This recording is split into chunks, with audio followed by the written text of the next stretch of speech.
It was just then he got home after the work. He hurried into the living room.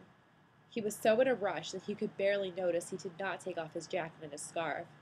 This discovery did not bother him at all. Being a staunch fan of the Brazilian national soccer team, all he wanted to do was to watch the finale at the World Soccer Championship at his home and alone. He thought he was kind of weird, while almost all the bars in town were packed with feverish fans. Soon he ended up waiting for the commercials to end. His excitement could not be put into words at all. All of a sudden, he remembered he missed a Corona light. His eyes were fixed on the screen while he was walking backwards to the refrigerator. To him, his eyes needed to be nailed on the TV box tonight. He groped for a cold can on the side shelf of the refrigerator. He did not even think of turning his head and looked into the refrigerator. It was pointless to waste his time. After a couple of minutes, he realized he could not pick up a beer. Hold on a minute. He did not even open the door of the refrigerator. But how come? His hand was moving over the shelf while the door is closed. Other than that, he could even see the food and drinks inside through the door.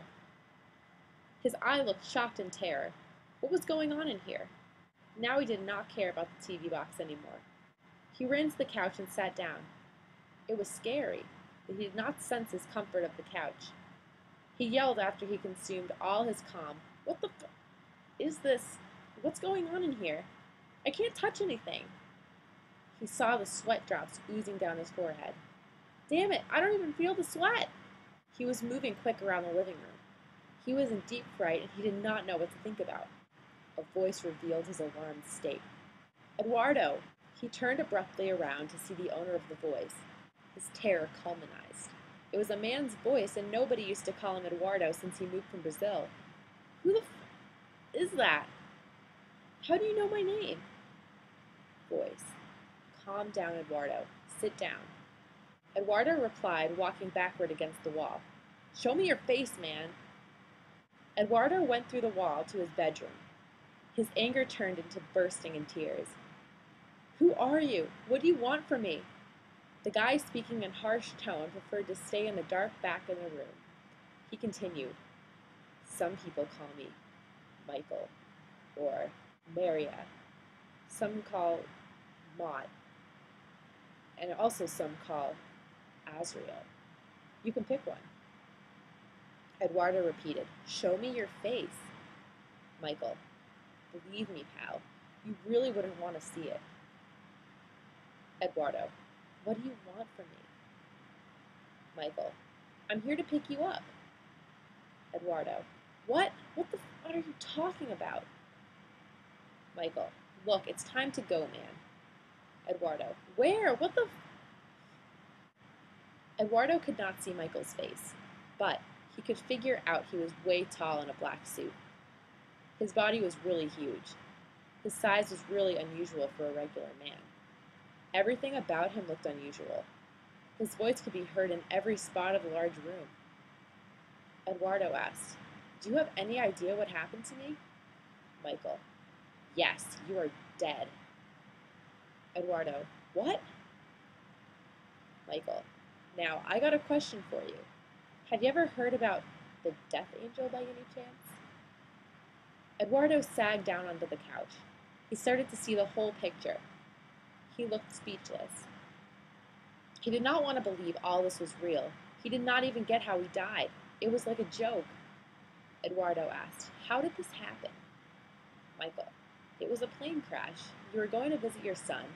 He lives with his mom in Miami. Eduardo, So, why don't I remember anything about it? Michael, Because the dead do not remember anything after they died. Eduardo, I can't get it. How come I can breathe and going to work? How on earth do I still feel like live? And how come do I like watching soccer games in such a situation? Do you have any explanation? Michael, Your plane crashed and nobody survived the accident. Death toll has been 121 people. You were scheduled to be picked up by a team on the crash date along with the other deceased passengers.